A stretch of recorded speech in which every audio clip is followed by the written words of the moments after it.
Good Thursday morning, everybody. I'm Jared Klein here with your morning rush from the NBC 29 digital desk. Let's take a look at the top stories you guys are clicking on over on NBC29.com on this Thursday.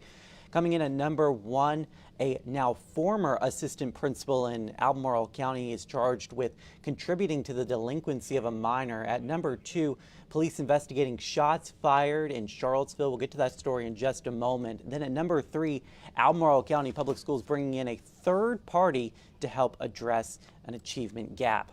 All right, here's our first story this morning, the number one story you guys are looking at over on NBC29.com. An Albemarle County assistant principal, now former assistant principal, he is off the job after being charged with 2 counts of contributing to the delinquency of a minor.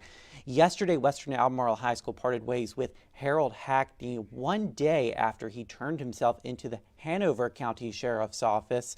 Earlier this month, an employee reported that 2 students appeared to be intoxicated while at school and that Hackney allowed one of them to drive themselves and 2 other students home. All right, well, police say several parked cars were damaged by gunfire last night in Charlottesville. The shots were fired on Cedar Hill Road at Wayne Avenue. Casings could be seen scattered on the ground in the area. Luckily, no injuries were reported. Well, there is a new report from the National Insurance Crime Bureau, and it says that no southern city saw a bigger jump in car thefts in the last reporting period than the city of Charlottesville.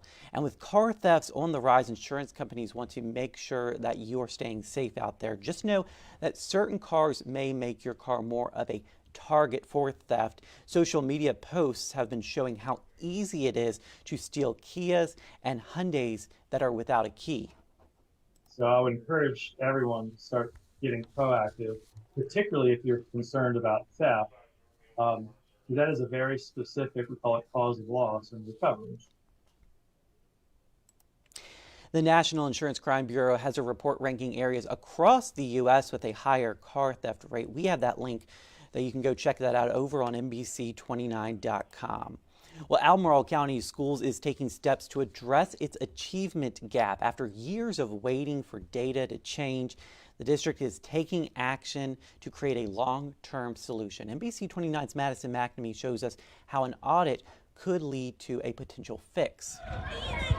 It's not enough to just say, well, we know we have a problem and we keep doing these things, but if we don't begin to see results, then we have to continue to seek out other answers. Albemarle County Schools are hiring outside eyes to fix the problems it has inside their classrooms. We have persistently seen over the last couple of years a gap between our students of color, students with disabilities, and our English learners. Those gaps have not closed for us.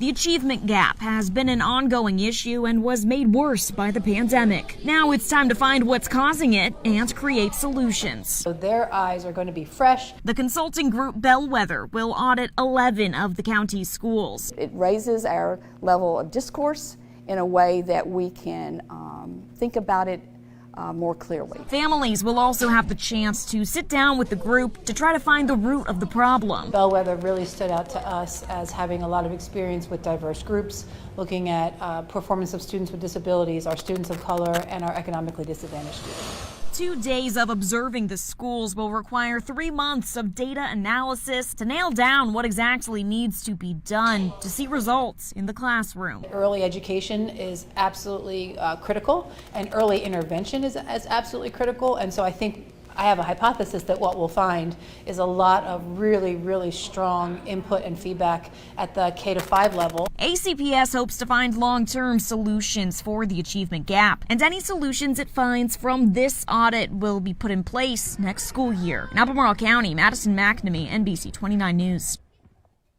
All right, thank you, Madison, for that report. 2 Jersey Mikes in Albemarle County invite you to grab a sub for charity. March is Jersey Mike's annual month of giving, and on the last Wednesday of the month, the chain donates 100% of its sales to charity. Both locations in Albemarle County are participating with proceeds going to Habitat for Humanity of Greater Charlottesville.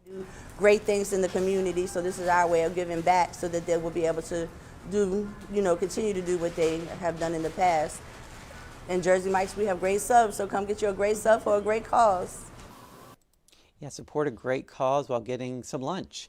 Last year, Jersey Mike's raised $20 million worldwide for the Special Olympics. It is hoping for a similar turnout this time around. Well, it is springtime and more of us are getting outside, and that includes some critters out there, more specifically black bears. They are waking up from their long winter slumber and they are on the hunt for food. The Wildlife Center of Virginia says they target easy food sources like trash cans, compost bins, and bird feeders. I don't think they'll be contributing to the Jersey Mike sales this month. If bears are wreaking havoc on your neighborhood, it suggests removing the food source. The center says prevention is key and recommends putting trash cans, bird feeders, or even your grill inside the garage or locked up in a shed. Bears have a phenomenal sense of smell.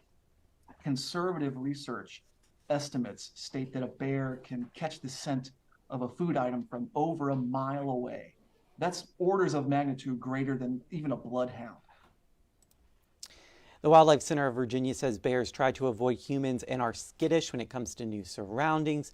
But if they smell food, they will come by. They'll wander into neighborhoods and backyards. All right, so just a quick note if you live in Keswick or Gordonsville today. There is a planned power outage for part of the day from 9 a.m., just about an hour from now, until 2 p.m. Hundreds of Dominion Energy customers will be without power. And this is, again, a planned outage. It is to replace a pole that will take a few hours to work on that. So customers in the eastern part of Keswick and the lower and western area of Gordonsville will be impacted by this.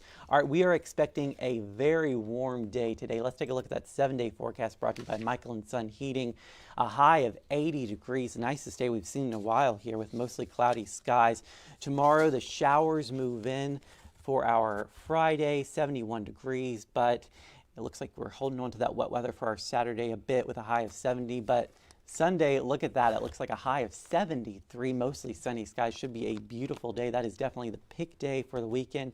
We are holding on to that warm weather into next week. I hope you guys have a great Thursday. We'll see you again on NBC 29 News at noon, and we're always live, of course, on NBC29.com.